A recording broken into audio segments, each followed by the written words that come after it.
So guys, yan pong nasa likod ko ang Sanctuary of Truth Museum na isa sa dapat puntahan pag nandito kayo sa Thailand. Sa Pattaya po ito. Yan. Sa kabila naman po, nandun na po sa, yan o, nandiyan po din na sakayan sa Elepante. Yan o. Yan.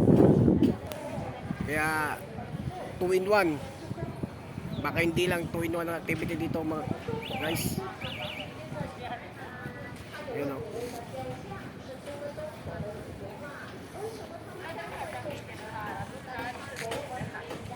Ayon sa aming tour guide kanina na ang museum na to ay 7 Truth of Life.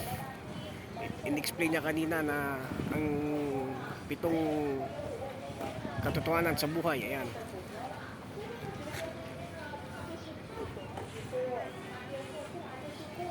Makikita nyo sa loob ang mga God, God of Earth, God of 4 na God, Earth, Wind, Fire, and Water.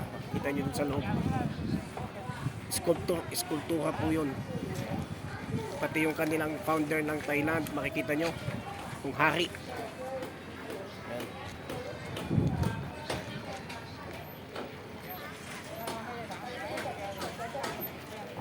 Ito pong museum na ito ay binilya 1980s.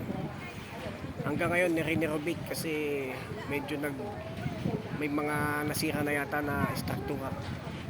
Patuloy ang renovasyon.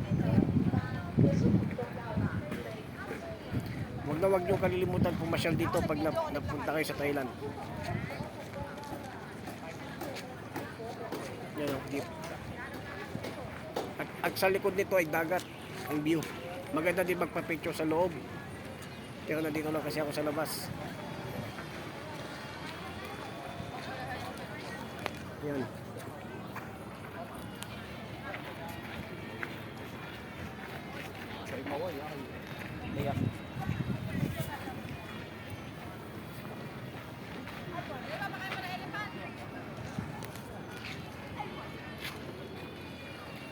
Yan ang nagpapakita sa mayaman na sibilisasyon ng Thailand. Yung mga goddess nila, mga hayo, mga monkey, yan, dragon.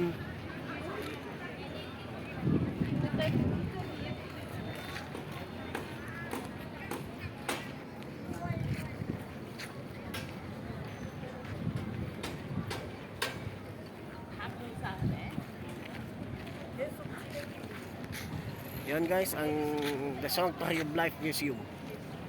Huwag niyong kalilimutan na pasyalaan pag pumunta kayo dito sa Thailand. Bye!